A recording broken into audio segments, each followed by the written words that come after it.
Welcome to the Jenna Ellis Show, sponsored by Legacy Precious Metals. There has never been a better time to invest in precious metals. Visit LegacyPMInvestments.com. That's LegacyPMInvestments.com. I'm Jenna Ellis. Join me tonight at 9 p.m. Eastern on the Salem News Channel for Jenna Ellis Tonight. And Attorney General Andrew Bailey from the great state of Missouri is going to join us right off the top to discuss Missouri versus New York. He filed an original action in the U.S. Supreme Court under Article 3 that is asking the Supreme Court to not allow New York to interfere in the presidential election. So what will this portend? He will tell us all about that lawsuit and why he is filing to protect Missouri's right to hear from the presidential nominee of the GOP. And speaking of that nomination, Marc Lotter from AFPI is going to join us to give us a preview of the RNC convention starting next week. We'll hear all that and more. Plus, Robin Biro is going to join us to talk about where are the Democrats with Joe Biden. Tune in 9 p.m. Eastern on the Salem News Channel.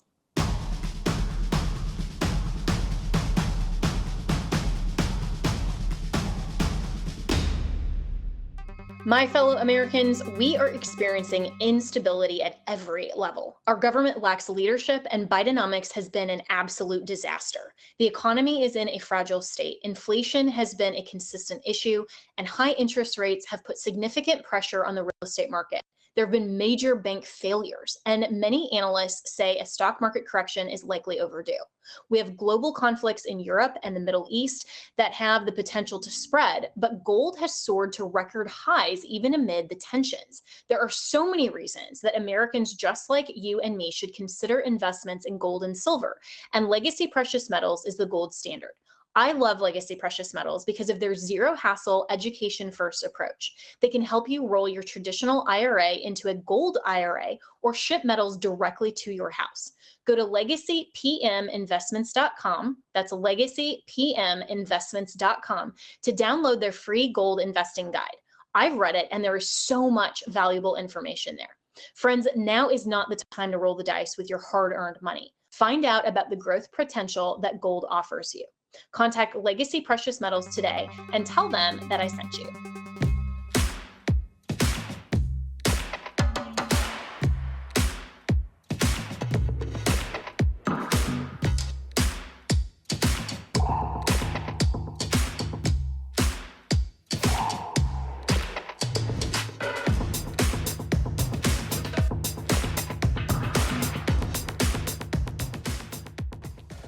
Good evening and welcome to Jenna Ellis Tonight. So while Donald Trump's sentencing out of New York has been postponed until late September, one attorney general out of the great state of Missouri is filing suit in the U.S. Supreme Court under original jurisdiction and accusing the state of New York of basically manipulating the presidential election and election interference. So this coming from Fox News.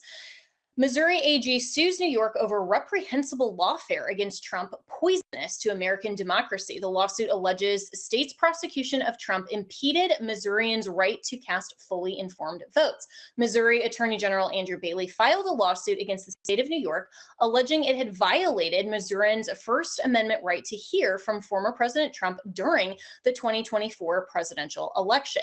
Bailey's lawsuit alleges New York's, quote, illicit prosecution, gag order, and sentencing of Trump has undermined his ability to campaign for president, sabotaging Missourians' ability to hear from him and cast a fully informed vote for a presidential candidate mere months before the election. His lawsuit petitions the Supreme Court to declare that New York's restrictions on President Trump's ability to campaign unlawfully interfere with the presidential election, to remove any gag orders against the former president, and to halt his pending sentencing until after the presidential election. So Missouri Attorney General Andrew Bailey joins me now. And sir, I think this is a great lawsuit. This is going directly to the Supreme Court. What do you expect? Well, we expect justice for the citizens of the state of Missouri. We have a right, a sovereign interest in the state of Missouri to participate in a national presidential election on equal footing with every other state. And we can't let a rogue prosecutor and collusive judiciary in the state of New York hijack a presidential election. This is the heat of a campaign in the most consequential presidential election in this nation's history. And you've got a Soros-backed prosecutor in New York who brought specious charges against President Trump conflicted prosecutor and judiciary who presided over the case, replete with constitutional error. The objective of this rogue prosecutor was never to obtain a legally valid conviction of the president. It was always to stymie his ability to campaign. And you've got to remember that Missourians have a right not only to access a presidential candidate, but to hear from him as well. The First Amendment protects not only speakers' rights to say, but listeners' rights to hear. That those considerations should be heightened the closer we get to an election, especially when you're talking about a national presidential election. So we're fighting for the rights of Missourians to participate and to prevent this lawfare from poisoning our democratic process. And I think it's really effective that you have sued state versus state, because under the Constitution, that goes directly to the Supreme Court. Now, I can imagine that the state of New York and, of course, Alvin Bragg's office are going to say, well, prove it. If Donald Trump hadn't committed the crime, then we wouldn't be going after him, and no one is above the law. I mean, all of those types of standard rhetoric that is Democrat fare in trying to justify their lawfare. Do you think that you can actually prove their intent if you get to a trial in the U.S. Supreme Court? Yeah, we think that we can. Again, this ties back to earlier action my office took when we demanded certain records from Biden's crooked Department of Justice to demonstrate that President Biden deployed his third-ranking official from the DOJ, Matthew Colangelo, a former DNC activist, to assist Alvin Bragg at the trial court level prosecution. Again, that demonstrates an impropriety, an incurable impropriety that's reversible error in and of itself, but that demonstrates the illicit witch hunt nature of the prosecution. So if Alvin Bragg says, well, if he hadn't committed the crime, he wouldn't have to do the time, my point is he didn't commit any crime. And this is all just an attempt to deprive Missourians of their ability to participate in a meaningful way in this national presidential election. The founding fathers certainly contemplated that there would be grievances between the states and codified a method to redress those grievances. And I would point out that the normal appeal process in the state of New York for an individual criminal defendant takes 18 to 24 months at a minimum and is inadequate to redress the grievances of Missouri voters who seek to hear from and participate in a national election and hear from and have access to President Trump. Yeah, and so speaking of that time frame, it is very short, and the Supreme Court is not in session currently, at least on their regular appellate docket. So do you think that this lawsuit could be heard in time to affect an outcome before November?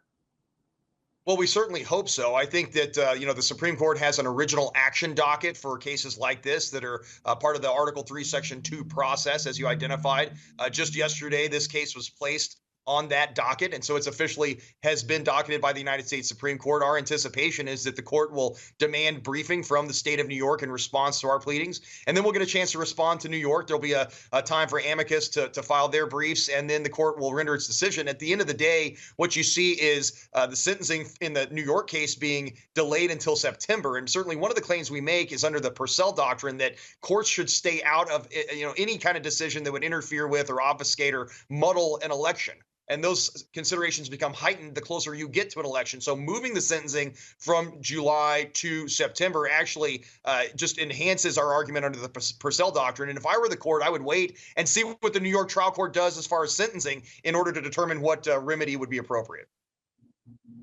Yeah, and that sentencing was moved because President Trump's attorneys filed that motion to vacate the conviction in light of the Supreme Court's ruling in the immunity case, which, initially I was thinking, well, what possible effect would that have? Because these actions allegedly took place prior to him attaining the office of president, but it was all about the testimony that would have been excluded under the immunity case now that was allowed to come in, that of course there should be a vacating of the conviction on that basis. And so do you think that weakens your case at all, that this was really set out because it was President Trump's filing rather than just the sentencing going forward as it was supposed to later this week, actually? Yeah, a couple points there. Number one, I think it makes my lawsuit against New York even more imperative because the gag order stays in place between now and then. That's more time that President Trump is silenced and his core political speech is restricted in violation of the First Amendment right to speak and our right in Missouri to hear from him. And so that actually adds to the arguments we've made under the First Amendment analysis. But I would also point out that I agree in the sense that the case in New York needs to be dismissed. All of these cases need to be dismissed. Again, the specious nature of the charges, the the ethical and moral violations, the conflict of interest that have been injected in all of these cases from rogue prosecutors. Those just, again, underlie the fact that these are illicit witch hunts. So all of the cases need to be dismissed, and then we won't have a lawsuit against New York. Yeah, and it's really remarkable how we're in this point in time, and it's always fascinated me as a lawyer that there are still cases of first impression, things like presidential immunity, and then even this case, state versus state saying, hey, you can't interfere in a presidential election because that affects my constituents and their right to meaningfully participate, and ultimately the Electoral College, some of those things. And so how important is it that the Supreme Court does get involved here, like they did in the presidential immunity case, that I think, they just hadn't had an opportunity to define the parameters of presidential immunity, but it was such an obvious opinion. Do we need to see more of that engagement and involvement from the judiciary rather than, as they've been apt to do even recently, to kick things out based on standing and saying, well, there's no actual articulable harm here, and sort of kicking the can down the road? Well, I think it speaks to a different point, which is that, the umpires, the judiciary, can only call balls and strikes if the pitcher's throwing the baseball. And so it's incumbent upon conservatives to push the boundaries, find bold action, be aggressive, and push these issues in front of the judiciary so we can get decisions. We would rather have clarity in the law so we know where the contours of the law are. And again, if you're throwing strikes, the umpires will call those strikes. Yeah, and that is such a great point because, the Supreme Court has often opined, they can't just go and enterprise their own cases. They have to wait until petitions for writ of cert are brought to them. And so they're basically in that kind of waiting game. So there has also been kind of a chilling effect on a lot of the litigators and especially from the Democrats who are trying, like Project 65 to take away the bar licenses of a lot of lawyers, even on behalf of the RNC and filing some of these claims. Does that concern you in terms of conservatives' ability to meaningfully access a First Amendment right to petition the government for redress? It does. I think there are enormous First Amendment concerns there. Again, that's antithetical to our constitutional structure of ordered democracy and just not who we are as a people. Yeah, really well said. And so in just the last about 2 minutes I have with you, Attorney General Andrew Bailey, and I always appreciate your time, and I love your fire and your passion for this because, I've said that so many more people in your position in other red states need to take this kind of position that you are saying, let's throw the ball, let's continue to move this. So where are some of the other cases? You're a very busy man. So where are some of the other cases that people need to be paying attention to, and what do you anticipate for those outcomes? Well, the crooked Department of Justice has stonewalled our demand for records that relate to Matthew Colangelo, Alvin Bragg, Fannie Willis, and Jack Smith.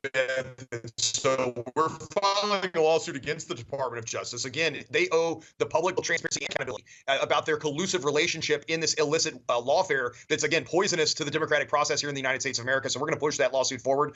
Just today, we filed suit against President Biden's rule that unconstitutionally and illegally forces a mandate upon local hospitals to provide care in the form of transgender mutilation of children, certainly in violation of Missouri state statute, and again, antithetical to the basic morals and precepts of the state of Missouri that seeks to protect children. So we're going to keep up our efforts on those fronts. We're also looking at different ways to protect the integrity of our election process and stifle any attempt to use illegal aliens to unlawfully vote and participate in the 2024 election.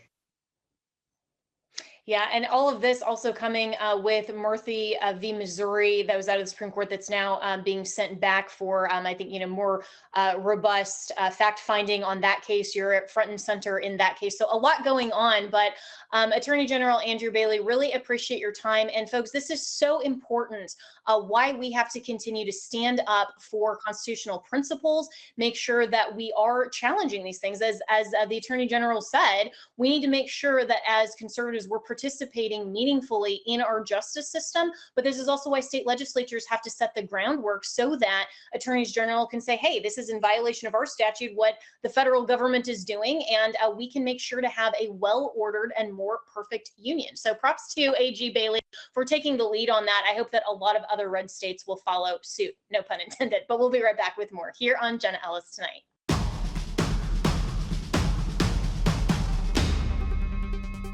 You might have heard my friend Mike Lindell and MyPillow no longer have the support of their box stores or shopping channels the way that they used to. They've been part of this ridiculous cancel culture, so they want to pass the savings directly onto you by having a $25 extravaganza. When Mike started MyPillow, it was just a one-product company. With the help of his dedicated employees, they now have hundreds of products, some you may not even know about. So to get the word out, I want to invite you, my listeners, to check out their $25 extravaganza. 2 multi-pack use MyPillows are just $25. MyPillow sandals, which I have and love, are only $25. Their 6-pack towel sets, $25. Brand new 4-pack dish towels, you guessed it, just $25.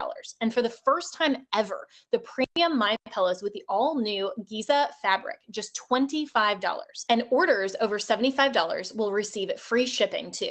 This amazing offer won't last long, so go to mypillow.com and use the promo code Jenna, that's Jenna, or call 1-800-564-8475. That's 1-800-564-8475, or go to mypillow.com today, but use the promo code Jenna for all of these great discounts at the $25 extravaganza.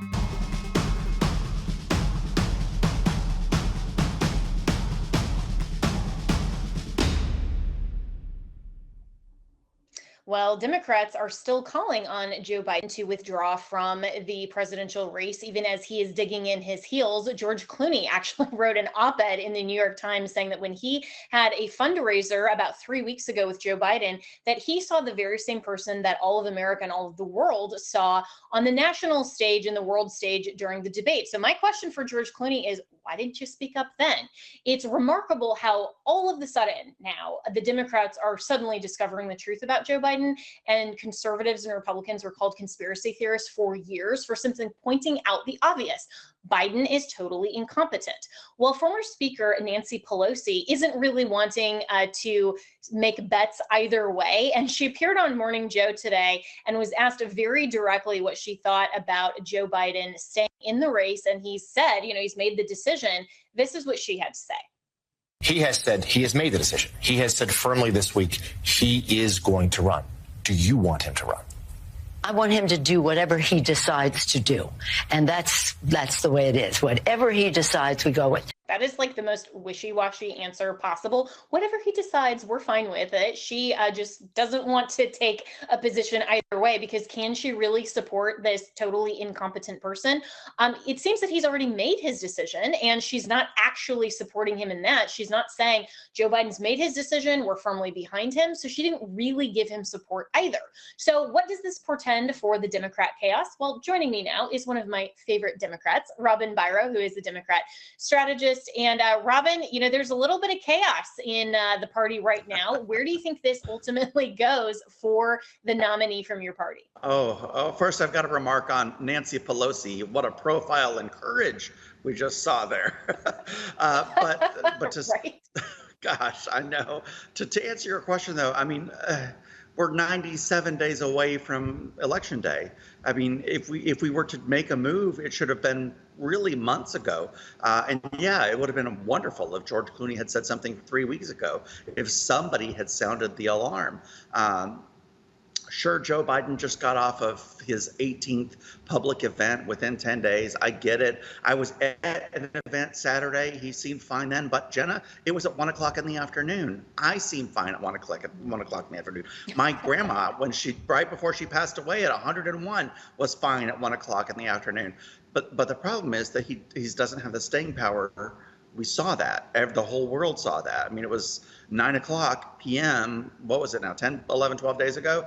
And I mean, he just wasn't there. And I'm sorry, but I'm an Army Ranger veteran. The commander-in-chief's got to be there always. Yeah. And so I mean, the debate started an hour after his bedtime.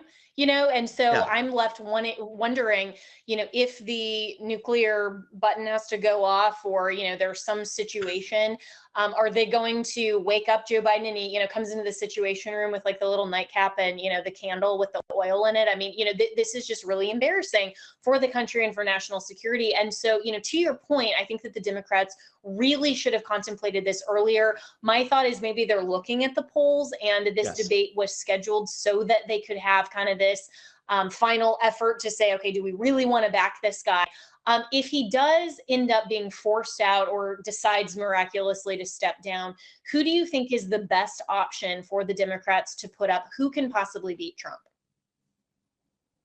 Who can beat Trump? So my Republican friends have thrown out to me that they would be worried about a Kamala Harris. Now I'm going to brain dump his name. The astronaut, Gabby Gifford's husband, Mark Kelly. Mark Kelly and Kamala Harris. That would be a ticket that they would be afraid of. But honestly, the only other person that I think is out there that might scare Republicans would be Governor Whitmer. Of course, we always hear Gavin Newsom, but he's got baggage. My goodness, I don't want to hear about him eating at French Laundry anymore, and that would be drug up for all of time. So, I mean, really, we're caught in a rock and a hard place. Just please, Democrats, not AOC, nobody from the squad. That's all I beg of you. Is she even old enough? Is she 35 yet? Oh, you're right. Maybe that's what I'm wondering. By election day. Yeah, maybe we are spared at least for another 4 years of a possible President AOC. But I'm with you on that. But what about Michelle Obama? I mean, her name has been tossed around, and I think somebody like her or even Oprah. I mean, we heard that back in 2016 that somebody who's kind of this celebrity star power from Hollywood. I mean, kind of like Trump. I mean, he was universally beloved until he decided to enter politics, which immediately then half the country's against you, which is ridiculous. But Michelle Obama has said she doesn't really want it, but I could envision something like, right. Okay, I'm going to step up for the good of the country, or whatever. And then she says, but then as soon as she gets elected, just kind of saying, but I'm going to hand it over to the VP. I mean, I wouldn't put it past Democrats to kind of play the system like that. What do you think? I could see some political gamesmanship just like that, and nobody has mentioned it. But one of the obvious ones to me would actually be Dr. Jill Biden, who is quite a bit younger than Joe Biden. She's 73 years old. His 81 years old, and she's very accomplished. She, you see her out there every day. She commands huge audiences, actually bigger than Joe, to be honest with you. Just from a boots on the ground perspective. But nobody ever mentioned her name.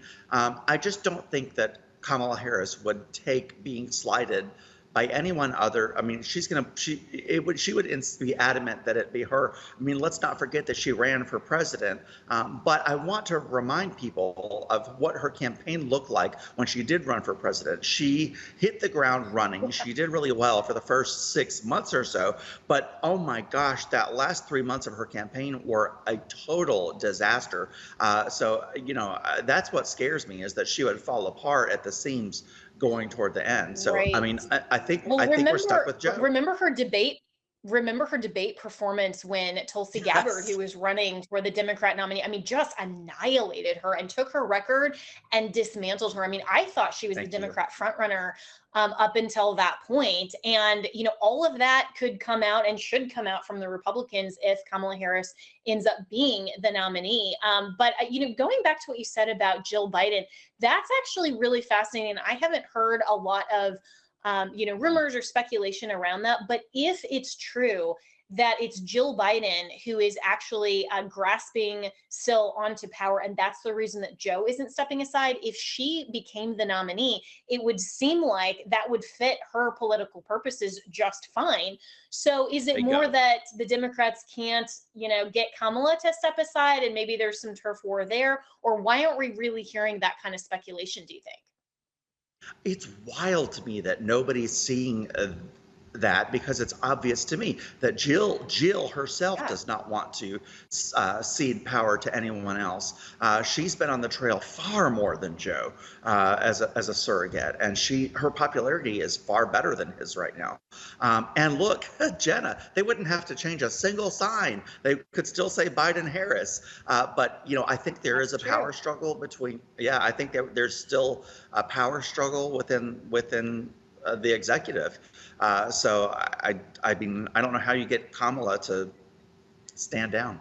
Yeah, I don't think it's to possible. go along with that. Well, maybe, maybe as the heir apparent for 2028, which she's still continuing, but, lest anyone think that, Jill Biden isn't qualified. I think she's kind of been running the White House for a little bit along with Obama, but also remember Hillary Clinton, who was first to first lady, then went on to Senate Secretary of State, and then ran for president. So, it could happen. So Robin Byro, thanks so much. We'll be right back with more here on Jenna Ellis Tonight.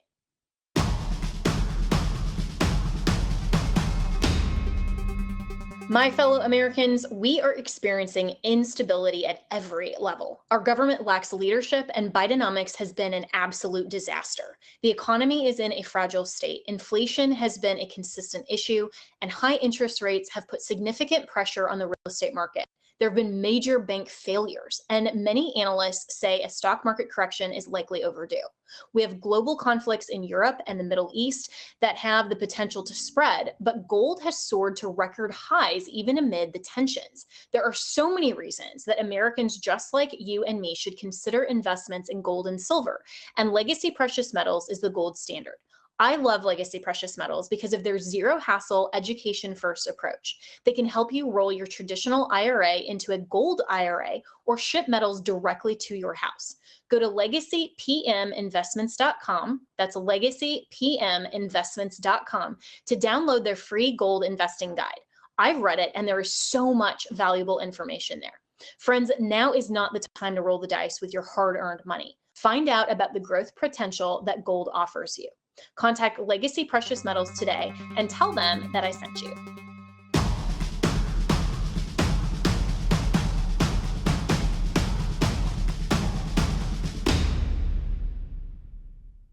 Well, with all of the issues going on, the economy, the border, and so many other issues that are affecting everyday Americans, one writer is also talking about the housing crisis. This coming from The Daily Wire by our good friend Jim Nelles. Welcome to America's new housing crisis. Americans are facing a new housing crisis, one that makes the crisis of 2008 look like a mere economic blip. So Jim Nelles joins me now, and he is a supply chain manager. And Jim, you have so much experience in this type of realm, but what's going on with this new housing crisis? Well, Jenna, what we're seeing is almost the exact opposite of what happened in 2008, where the value of homes decreased to the point where people were underwater on their mortgages, creating the housing bust that happened back then.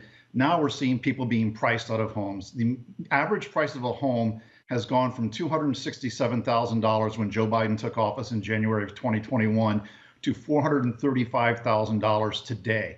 That is insane that it's gone up that much. Basically now there are more than 100 million households that can't afford to purchase a home because you need an average income right now of $110,000 to buy the most basic home. And that puts about, believe it or not, 70% of households out of the picture for purchasing a new home. Now you might say, why not rent? Well, rents are skyrocketing as well. Why? Because people can't afford to buy a house, so they're driving up the demand for apartments. Plus, then you let 12 million illegals into the country. They're renting as well. So those prices are going up. This is why we're seeing a shift in the people who live in their mom's basement. It's no longer the high school dropouts smoking weed and playing video games. It's college graduates who cannot afford to get an apartment or purchase a home. They're coming back to their parents. They're living there while working full time.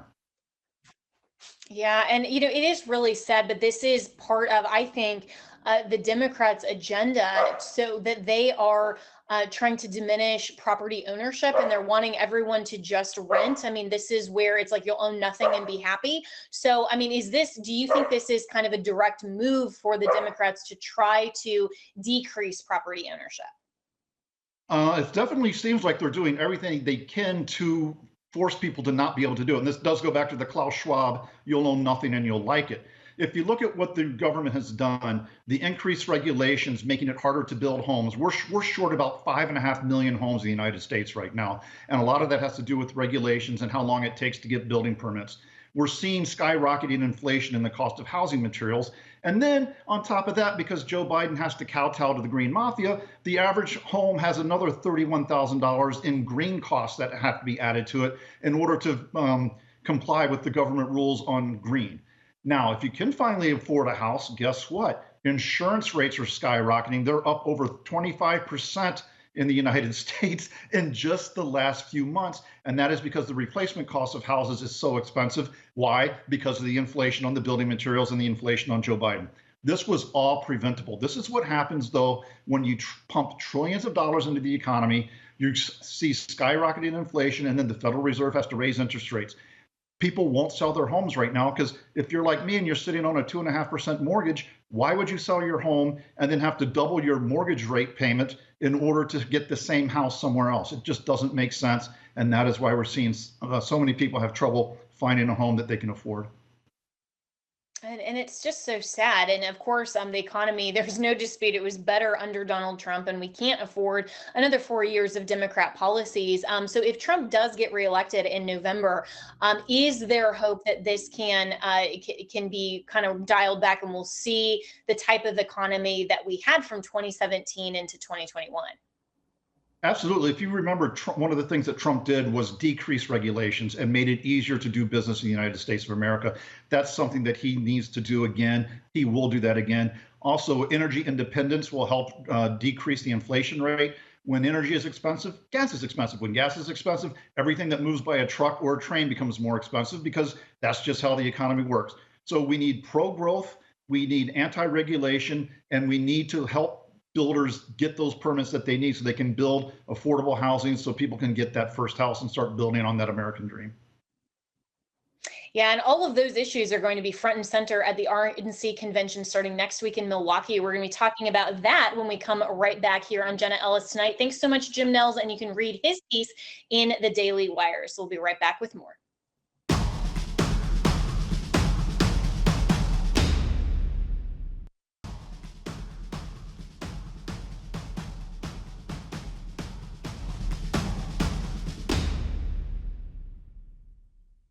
The RNC convention is kicking off in Milwaukee next week. So what can we expect given the recent controversy over the party changing its political platform to be a watered down version on pro-life and excising out entirely the definition of traditional marriage? And also this coming from Pedro Gonzalez on Twitter, or on X rather. He said Amber Rose, the founder of the quote slut walk movement, will be speaking at the Republican National Convention next week. So joining me now is Marc Lotter, who is the Chief Communications Officer for the America First Policy Institute.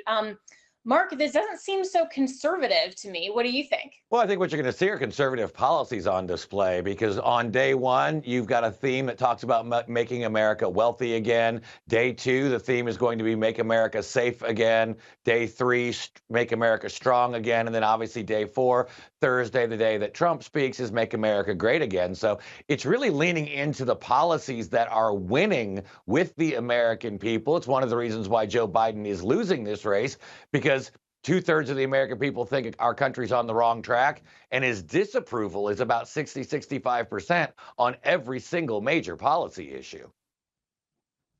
Yeah, I mean, and so certainly I think that all conservatives can agree with making America great again and wealthy and all of these other points that are the themes for those nights. But what about making America moral again? What about really showing that evangelicals, which are a large base that Trump absolutely needed in 2016 to win, he needed in 2020 as well. What about the Christians, the Catholics, the conservatives that are very concerned with the direction that the RNC is going?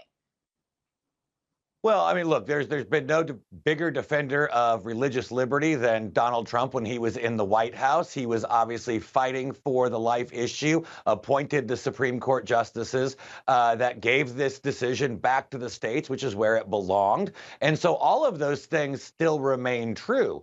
What we're trying to do right now, or what the campaign and the RNC, not we, are trying to do, is putting forth those policies where the biggest block of Americans can come to agreement. This is really in a moment of inflection for our country. If we want to take our country back from the radical left and restore the things that we all can agree on, which is the economy, inflation, gas and energy prices, having a strong southern border, having a strong military that's actually prepared to deter our enemies or defeat them, and not necessarily focused on woke policy and ideology.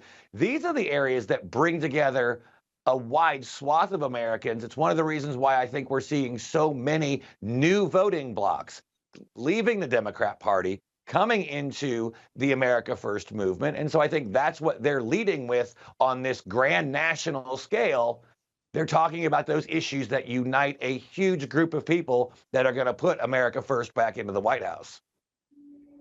Yeah, and I think you're absolutely right that those are the issues that should unite all Americans, even though the social issues are a lot more controversial. It's funny, you say we, because you and I worked on the 2020 campaign, and it's hard to kind of get out of campaign mode. We always say we, and so so I kind of had to smile a little bit when you did that, because I almost still think of you as working with the campaign, but a lot of us have moved on.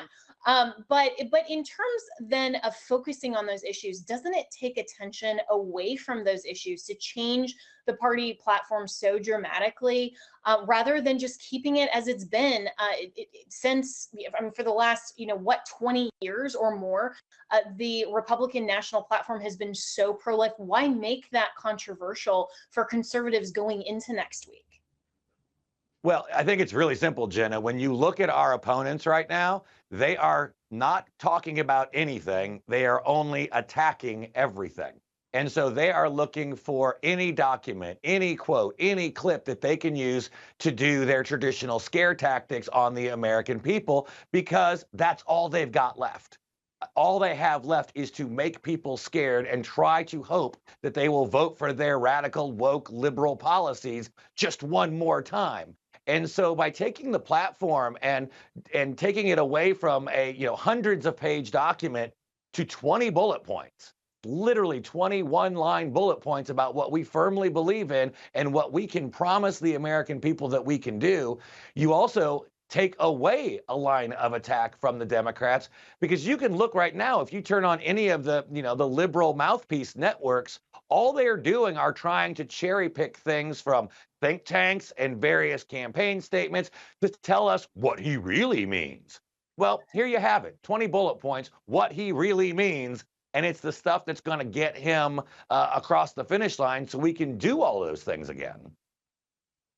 Yeah, and it's a dramatic contrast to nobody really knowing exactly what Joe Biden means ever, I think. So what can we expect from the RNC convention next week? I mean, we are poised to hear from Donald Trump who his selection is for the vice president nominee, that coming, I think, Wednesday.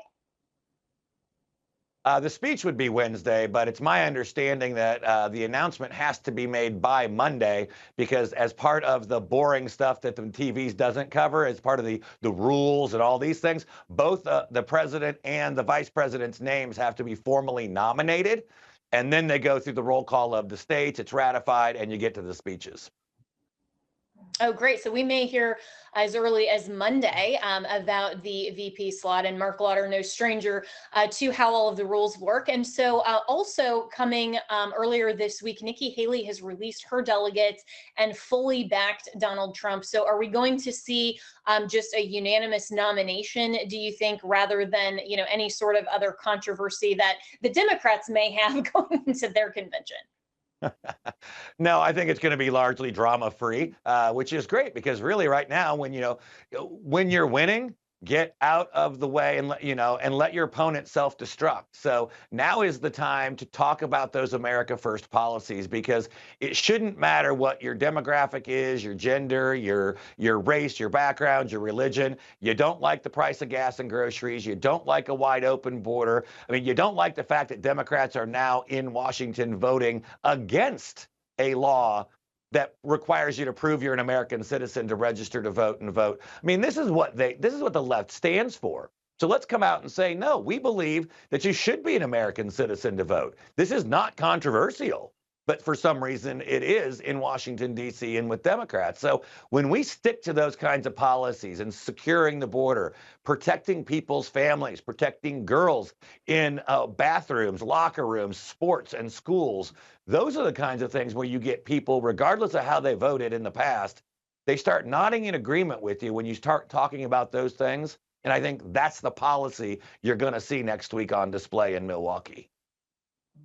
Yeah, and Speaker Mike Johnson gave an excellent speech from the House floor earlier today for the SAVE Act, and it is remarkable and I think just utterly reprehensible that the Democrats aren't willing to come together to just say, hey, let's secure our elections and make sure that every person voting is actually eligible. I mean, that's kind of a no-brainer, but that seems to be the Democrats. They have no brains, including their own current nominee, at least. And it was interesting that Nancy Pelosi wouldn't even formally back Joe Biden earlier this morning on Morning Joe. She just said, well, this is up to Joe Biden. And I thought that was a little bit wishy-washy. But in the last minute or so I have with you, Marc Lotter, I wanted to get your comments on Project 2025. So that's been very controversial, at least for Democrats. And Donald Trump hasn't endorsed that. He came out very strongly, just saying he has nothing to do with it. Is that going to be, kind of the move forward to say that only his campaign actually speaks for him? Or what did you make of that? Well, he said that going back late last year in November and December, that none of these outside groups, and look, I work for a think tank, we all have our policy ideas and things, but ultimately it's going to be the president or the president-elect and then the president who makes those decisions on what he actually will support and get behind. And while I understand that think tanks like to have things ready to go, they want to have the research, that's what we all do in the think tank world, both on the left and the right. But ultimately, what the left is doing, to my earlier point, they are using scare tactics. So they are trying to say that every piece of paper, every word that they disagree with is what Donald Trump stands for. Donald Trump is saying, I'll tell you what I stand for. And so while it's one thing to get ready, it's another thing entirely to say the president supports my policy or opposes my policy. That's only for the former president to say. Yeah, and Trump has always been his best spokesperson. So Marc Lotter, really appreciate it, and we'll look forward to Milwaukee next week and carrying it live here on the Salem News Channel. We'll be right back.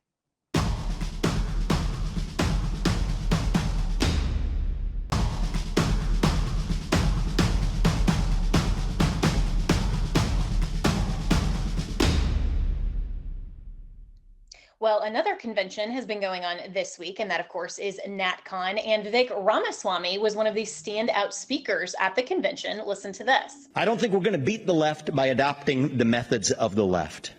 I don't care to replace a left-wing nanny state with a right-wing nanny state. Our goal is to dismantle the nanny state altogether, permanently once and for all, to burn it and metaphorically burn its ashes once more. And if we succeed in doing so, that will mark the beginning of an American revival that starts with the radical principle of the American founding, that the people who we elect to run the government will once again be the ones who actually run the government. Saying hell no to the vision of old world Europe that distrusts we the people, that said we the people can be trusted to sort out our differences on climate change or racial equity. We say hell no to that vision. We the people, for better or worse, will govern ourselves without the managerial class of the administrative state telling us how we live our lives, and we will not take over that apparatus for the purpose of redirecting it. We're going to get in there for the purpose of actually once and for all shutting it down. Wild applause for Vivek Ramaswamy. Well, Auron MacIntyre, who is a writer over at The Blaze, joins me now from NatCon. So, Auron, what did you make of Vivek and also the rest of the speakers there in terms of what the tenor is heading into 2024?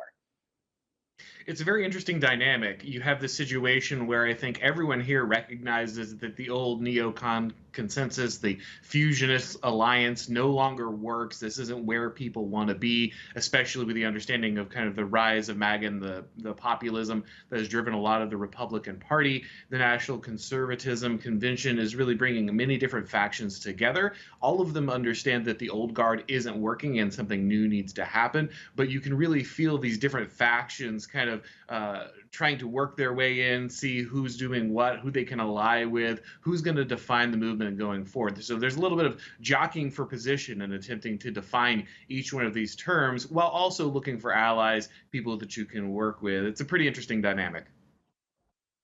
That is really interesting, especially because President Trump has really transformed the Republican Party and the conservative agenda into America First. And yet, people like Vivek Ramaswamy, even though he's supporting Donald Trump now, ran on the platform that he was America First 2.0 and saying, we need newer, younger leadership. And so that contrast, where are people at in terms of support for Donald Trump and the new Republican Party versus saying, well, that's still too establishment for me. Let's move on to kind of a newer way of leadership. Yeah, there's a wariness, of course, of being recaptured. We've seen this with the Tea Party and so many other movements. They start out strong, they're making waves, and then they get subsumed back into the movement. And many people are, of course, worried about that, and they should be. I think Trump, in many ways, was captured in certain areas because of this dynamic, and so they're right to be worried. I think that people generally support Trump. They understand that he is, however you feel ultimately about certain policies or applications, he's the figurehead of the party. He is spearheading a lot of what is going on here, and he's going to be, at least to some extent, the instrument of people who want to go ahead and create change. But they are also looking at what the movement will look like beyond Trump. Even if he wins, even if he does radically great things, he's only going to be around for 4 years, and you need to think about what comes next. And that's certainly something that people are hashing out here. Yeah, and I think that there's also, and you and I have talked about this extensively, there has been this divide between conservatives who are based in, biblical theology, and then our philosophy of government is rooted from that and is articulated because of our religious beliefs. And then this kind of godless populism that we have seen in the far right, and that has kind of grown out of the America First movement. But now we're seeing at NatCon even, a lot of different religious faiths that have been front and center. So where do you think that the movement ultimately should go, and how can we ensure that America remains moral? Yeah, the spread is pretty wide. Of course, you had guys like Josh Hawley coming in, and he's got a very populist bent, of course, to his message, but he's also talking about Christian nationalism and why he thinks it's important to go ahead and infuse Christian values into what's going to happen in the United States. You have Vivek Ramaswamy, who described himself, interestingly, as a nationalist libertarian, and he contrasted this with the nationalist protectionists. And so I think that, again, you really have this dynamic where everyone is trying to define things simultaneously. I think ultimately that it's critical that you have a religious vision for what happens next, and that's why so many of America's religious factions on the right are presented here. We have a strong Protestant showing, we have a strong Catholic showing. These are all factors that are being placed inside this context. So I think that is being considered as people decide what's going to happen next. Yeah, and this coming as, of course, the RNC is changing their platform to really excise a lot of the social issues that are so important to so many, whether you have more of the progressive view or the traditional conservative view. So it'll be very interesting to see where it goes from here. But Auron MacIntyre, really appreciate your commentary. Have a great time in NatCon, and we'll hopefully catch up with you later on this week or next for more on that. But we're all out of time for Jenna Ellis tonight, so make it a great night.